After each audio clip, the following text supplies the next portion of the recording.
どうも、リュウクです。今回はレクタングル 2way パックについてレビューしていきたいと思います。ブラックエンバーといえば、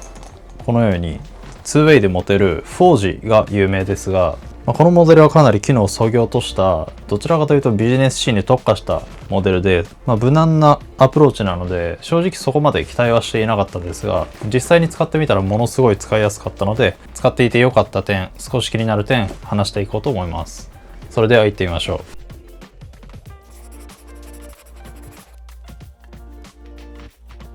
まず最初にレクタングル 2way パックについて簡単におさらいしていきます。ブラックエンバーのレクタングル 2way パックは23リットル容量でビジネスから日常使いまで対応する洗練された 2way バックパックです。撥水性の高い420デニールのリップストップナイロンを使用し、YKK アクアガードジッパーや T6 アルミハードウェアを採用。ラップトップ用の独立ポケットや伸縮性のメッシュポケットなど、収納力も抜群で、ショルダーストラップを収納し、ブリーフケースとしても利用できます。通気性に優れたバックパネルや、モジュール式ウォーターボトルホルダーにも対応し、機能性と美しいシルエットを兼ね備えたバックパックです。それではここから良かった点について話していきます。まず最初の良かった点は、ファスナーの開けやすさです。一般的にこういう大きめのファスナーの裏側には、こういったテープが縫い付けられていて、こういった表面がツルツルしていて裏側がデコボコしている裏使いファスナーっていうものを使っている場合、ここの内側のテープに干渉してしまって、この開閉が結構しづらいことが多いです。例えばこれはエイブルキャリーのマックスバックパックなんですが、ここのファスナーのすぐ近くにこういった太めのテープが縫い付けられているので、こういう特にカーブのかかったところなんかはこのテープが外側にせり出しやすいので、こうブルが干渉して少し開閉するのに力がいるってことがあります。このレクタングルバックパックの場合は、この表面の素材とジッパーの間にこう細いナイロンの生地が挟まれていて、ここの裏のテープが直接このジッパーの裏側に干渉しないようになっているので、こういうカーブのかかった場所でもこういった感じで引っかからずに開閉することができます。これは本当にちょっとした工夫というか、すごく細かい部分なんですが、このメインスペースはやっぱり頻繁に開け閉めする場所なので、ここの開閉のしやすさがちょっとレベルが高いだけで、日々の使い勝手というのがものすごい向上します。加えてこのブラックエンバーのジッパープルは結構細くて長いプルなので、こうパッと手で持ってすごく引っ張りやすいので、このジッパーの縫い付け方とジッパープルの持ちやすさが相まってものすごい開閉しやすい構造になっています。2つ目の良かった点が、トップから取り出すポケットがすごく多いというところです。まずこの PC ポケットはこの下3分の1ぐらいのところまで大きく開くのと、あとこの PC の中にジッパーのないちょっと硬いクッションの入った独立したポケットがあるので、すごい厚手のものは入れられないんですが、ちょっとしたバッテリーや AC アダプターなんかをここに入れてもこう PC 側に干渉せずに、しかも上からさっと取り出しやすいっていうのがすごくいいなって思います。あとはメインのジッパーを開けると、上段と下段にポケットあるんですが、上段のところはジッパーポケットとは別に先ほどのような大きく開くポケットがあって、ここも雑多なものを入れておくのにすごく役立ちます。ジッパー式のところにはこういうアルミ製のカラビナのついたキーリーシュがついているので、なくしやすい鍵なんかはここにつけておいて収納しておくと安心かなと思います。あと通勤通学で使う人はここに社員証だったり、学生証なんかのパスをつけておくとすごく安心かなと思います。そしてさらにこの外側の表面のトップのところにクイックアクセスポケットが備わっていて、ここはこの真ん中の部分まであるかなり広めのスペースなので、スマホやサングラスや長財布などの結構いろんなものを収納できる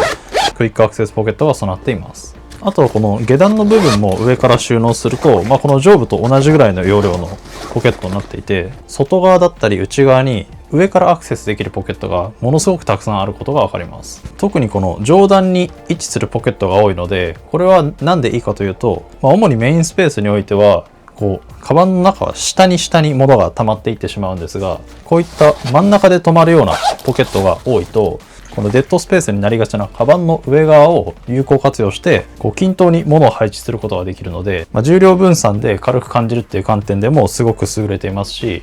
カバンの形として下だけ膨れてしまうみたいな心配も出づらいので、真ん中から上のポケットが多いっていうのはすごくいいなと思います。次に良かったのは、全体的に機能のバランスが優れているっていう点です。先ほども言った通り PC スペースは独立して、メインスペースはほぼクラムシェルオープンのように開くことができます。大きなサイドハンドルもあるので、ブリーフケーススタイルで持ってもすごく様になりますし、ブリーフケースメインで使いたいっていう人は、下のバックルを外すことでショルダーハーネスを背面のポケットに収納して完全にブリーフケーススタイルで使うこともできます。この使う人の用途に対してものすごいかゆいところに手が届く機能だなと思いますし、一つ一つのディティールもすごくクオリティが高いので、買う前にこうやって使おうって詳細に考えなくても、手に取った瞬間すごくその人に馴染む製品だなと思います。次の良かった点が、このブリーフケーススタイルにした時のシルエットの美しさです。先ほども言った通り、このショルダーハーネスのバックルを外すことで、この背面パッドの中にハーネスを完全に隠してしまうことができるので、この横持ちスタイルで使いたいって場合は、もう全くバックパックに見えないぐらい様になっているシルエットになります。あとはこの状態にした時の上からのアクセスに関しても、このようにジッパーがここまで開くので、PC を取り出す際も多少L 字に開くことですごくスムーズに取り出せますし、メインコンパートメントに関しても全く問題なく中にアクセスすることができます。またこのジッパーのない上部のポケットに関しても、かなり上のギリギリのとこまでポケットが来ているので、この外側のジッパーさえ閉まっていれば、横側にした時に中で出てきてしまうということはほとんどないんじゃないかなと思います。ただここにすごい小さいものを入れてしまうと、この隙間から漏れてしまって、このメインのスペースの中に泳いでしまったりすると思うので、細かいものはこっちのジッパーのスペースに入れるみたいなちょっとした工夫は必要かもしれません。次に良かったのがシルエットの崩れづらさです。このバックパックは完全に下まで開くクラムシェルオープンではなく、下の部分が少し袋状になっていて、ジッパーを下まで下ろしても完全に開ききってここから物が落ちてしまうっていうことがないような構造になっています。この構造によってカバンがこのように下に引っ張られづらくなるので、拡張した時のブラックエンバーのフォージのような平行四辺形に垂れ下がってしまうようなことはありませんでした。あとはこの下の部分の構造のおかげで上部ポケットがたくさんあるんですが、この上の部分がガッと陥没してしまうみたいなことも起きづらいなっていう印象です。結構街中で目にするノースフェイスとかのこういう長方形のバックパックなんかは結構ここの上の部分が潰れてしまったり、カバン全体が垂れ下がってしまっているようなことが多いんですけど、このレクタングル 2way パックの場合はそういったことがないっていう意味でもビジネスシーンで活躍するすごくいいバックパックだなと思いました。ここまでが良かった点です。ここからは少し気になるなと思った点を話していきます。